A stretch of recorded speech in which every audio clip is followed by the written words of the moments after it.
Ini kan juga berbicara soal bagaimana kekuatan untuk koalisi, kemudian juga untuk oposisi. Kalau bicara soal untuk koalisi dengan kekuatan yang ada, kalau kita ngelihat partai yang sekarang sudah masuk ada 45% untuk ke Gerindra begitu yang mendukung Prabowo Subianto. Lantas bagaimana nanti? Tadi kan sudah sempat disinggung sama Mas Hanta bahwa kayaknya nih PKB sama Nasdem bakal bergabung nih untuk bersama begitu. Apakah dua-duanya jangan-jangan memang akan bergabung atau mungkin nanti akan ada resistensi dari salah satunya? Nah ini menarik, Tisa. Saya ingat 5 tahun yang lalu, saya bicara di TV One, di hari quick count malamnya. Saya memprediksi, tapi masih rame. Banyak yang mustahil dan saya diserang itu. Saya bilang kemungkinan oleh politisi di saat itu debat, yang mungkin tersinggung. Saya bilang kemungkinan partai yang akan gabung pemerintahan satu Gerindra. Bayangin pada Gerindra lagi panas, Gerindra yang kedua Partai Amanat Nasional saya bilang. Tapi ternyata kejadian kan. Terbukti. Nah tadi malam saya juga dengan politisi PKB menyampaikan, saya memprediksi juga meskipun ada yang menolak, saya bilang ini ada kemungkinan. Nah sekarang kalau boleh saya memprediksi 2 partai. Karena sedang berada dalam pemerintahan, yaitu partainya apa? Nanti kita lihat catat ya. Bukan saya berharap, saya tidak berharap juga supaya ada di dalam pemerintahan. Tapi ini prediksi, kemungkinan 2 partai. 2 faktor ini, faktor memang kebutuhan dari paslon yang akan menang, katakanlah berdasarkan quick count, Prabowo Gibran, karena baru 45%, dia butuh pasti menggoda partai, merayu partai untuk masuk ke dalam pemerintahan. Meskipun kita berharap dalam konteks demokrasi jangan terlalu gemuk, cukup koalisi pas terbatas, 55% maksimal 60%. Kalau diajak PKB saja, sebenarnya udah cukup. PKB saja. Poin saya PKB mungkin saya agak sulit membayangkan PKB berani di luar pemerintahan dengan kultur PKB, tapi ya saya berharap tetap ada penyeimbang di luar. Yang pertama PKB yang akan diajak menurut saya, yang kedua ada Partai Nasdem. Karena mereka berada di dalam pemerintahan memang hari ini bersama Pak Jokowi. Yang kedua, dilihatnya dari sisi partainya.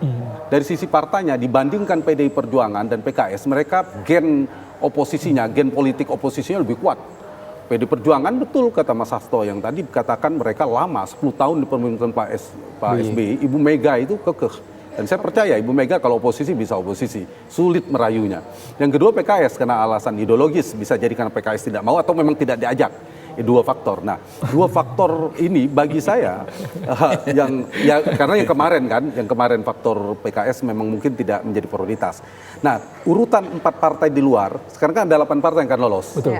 Nah, 4-nya sudah di dalam bersama Prabowo Gibran, yang 4 ini PKB, Nasdem, PDI Perjuangan, dan PKS ya.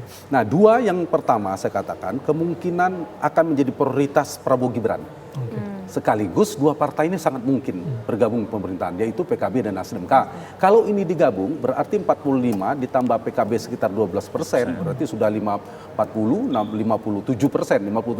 ditambah Nasdem sekitar 7-8%, itu sudah 70% ya. Sudah 50-60 sekian persen, hampir 70%, sudah besar juga. Nah ini faktor yang kemungkinan menjadi daya tarik bagi keduanya. Nah tapi PKS juga tidak mustahil, karena ini bukan Jokowi presidennya adalah Prabowo. Dan jangan lupa Prabowo 2 kali didukung oleh PKS 2014-2019. Dulu sempat disebut oleh Pak Prabowo, sekutunya Pak Prabowo dan PKS itu bersekutu, bukan hanya koalisi. Artinya ada kedekatan, ada potensi. Meskipun semalam ada statement dari Prabowo akan merangkul semua kekuatan yang punya politik potensi. rekonsiliatif, gaya Pak Prabowo ini kan transformasi Pak Prabowo itu kan ingin rekonsiliasi, mengajak semuanya, tapi tidak sehat buat demokrasi. Dalam konteks saya jangan semuanya. Tidak boleh. Jadi relasi eksekutif legislatif ini, Andro, Tisa, dalam sistem presidensial kita, presidensialisme kita kan setengah hati sebenarnya. Kan multi partai, kemudian presiden dipilih langsung oleh rakyat dan seterusnya. Ada 3 pola relasinya. Polanya kalau eksekutifnya terlalu kuat, kemudian legislatifnya lemah, dia cenderung hanya jadi stempel bagi pemerintah. Apa yang terjadi? Hubungannya adalah kolutif, potensinya kolutif. Yang kedua, kalau sebaliknya legislatifnya terlalu kuat seperti era Gus Dur sebagai presiden, kemudian eksekutifnya terlalu kuat, partainya si presiden lemah, maka ini polanya akan konfrontatif, rame terus suatu saat potensi di mana presiden terserimpung oleh manuver politik partai-partai di parlemen sangat besar. Apalagi ini Golkar kuat ini. Nah, kemudian ada partai-partai lainnya. Nah, yang ketiga yang kita butuhkan ini dalam demokrasi, efektif. Efektif itu apa? sama-sama kuat, 60-40 lah kalau persentase, 60 di dalam pemerintahan, tapi di luar juga ada 40% yang kokoh, sehingga hubungannya mereka kadang saling mengimbangi. Apa yang menyatukan mereka adalah konstitusi dan kepentingan rakyat. Jadi memang harus begitu, harus saling kokoh. Kalau yang tidak terjadi seperti itu, saya kira kita tidak menginginkan Pak Prabowo dan Gibran didukung oleh semuanya diajak Prabowo. Jangan, harus ada yang di luar. Pun sebaliknya, kalau hanya 45% juga susah Pak Prabowo mengambil keputusan sebagai presiden nanti ke depan. Jadi pemerintahannya, presidensialismenya demokrasi presidensial yang efektif, sama kuat eksekutif dan legislatif. Ya, kalau Pak Tri melihat akan seperti apa peluang besar terjadinya rekonsiliasi? Kalau rekonsiliasi saya kira inisiatif Pak Prabowo sudah jelas ya bahwa akan merangkul semua. Tapi bagi saya sebetulnya negeri ini kan dibangun dengan bukan dengan satu gagasan, tapi dari banyak atau beberapa gagasan. Saya khawatir kalau dirangkul bersama itu hanya akan muncul satu ide, tidak ada option. Option pakai S ya, options. Artinya ada beberapa ide di situ. Sehingga dari beberapa ide inilah kita akan menemukan alternatif. Semakin kecil alternatif yang kita punya, kalau koalisi besar itu saya kira nanti akan terjebak apa yang disebut groupthink.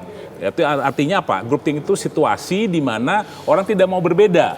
Nah, padahal di dalam pemerintahan itu kita butuh banyak alternatif, ide. Sehingga dengan banyak alternatif kita akan bisa survive.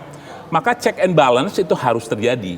Saya kira oposisi harus ada, meskipun seperti dikatakan Mas Hanta tadi, itu tidak boleh mungkin oposisinya terlalu besar.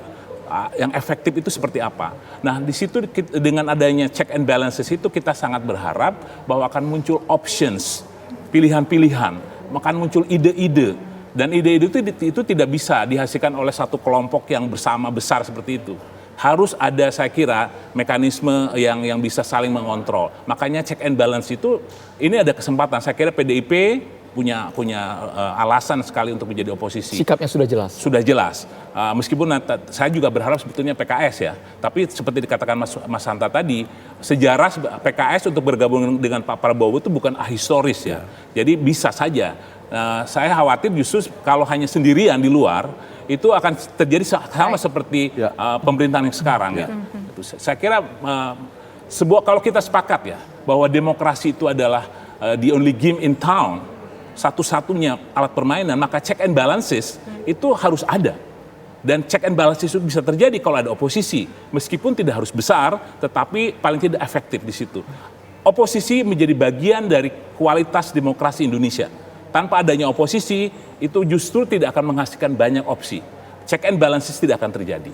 Jadi saya kira oposisi harus diberi tempat, harus diberi penghormatan ya. Bukan hanya yang pemerintah, menjadi oposisi itu juga bagian penting, saya kira. Oke, baik. Terima kasih Pak Tri, terima kasih Mas Hanta sudah berbagi bersama kami dan datang ke studio kami untuk berbicara soal bagaimana hasil dari Pilpres dan juga tadi kita lebih fokus membahas bagaimana perolehan suara dari partai politik. Sekali lagi ini masih hitung cepat atau quick count, kita masih menunggu juga real count dari KPU. Mas Khairul Umam juga terima kasih yang sudah bergabung via Zoom di program Presiden Pilihan Rakyat.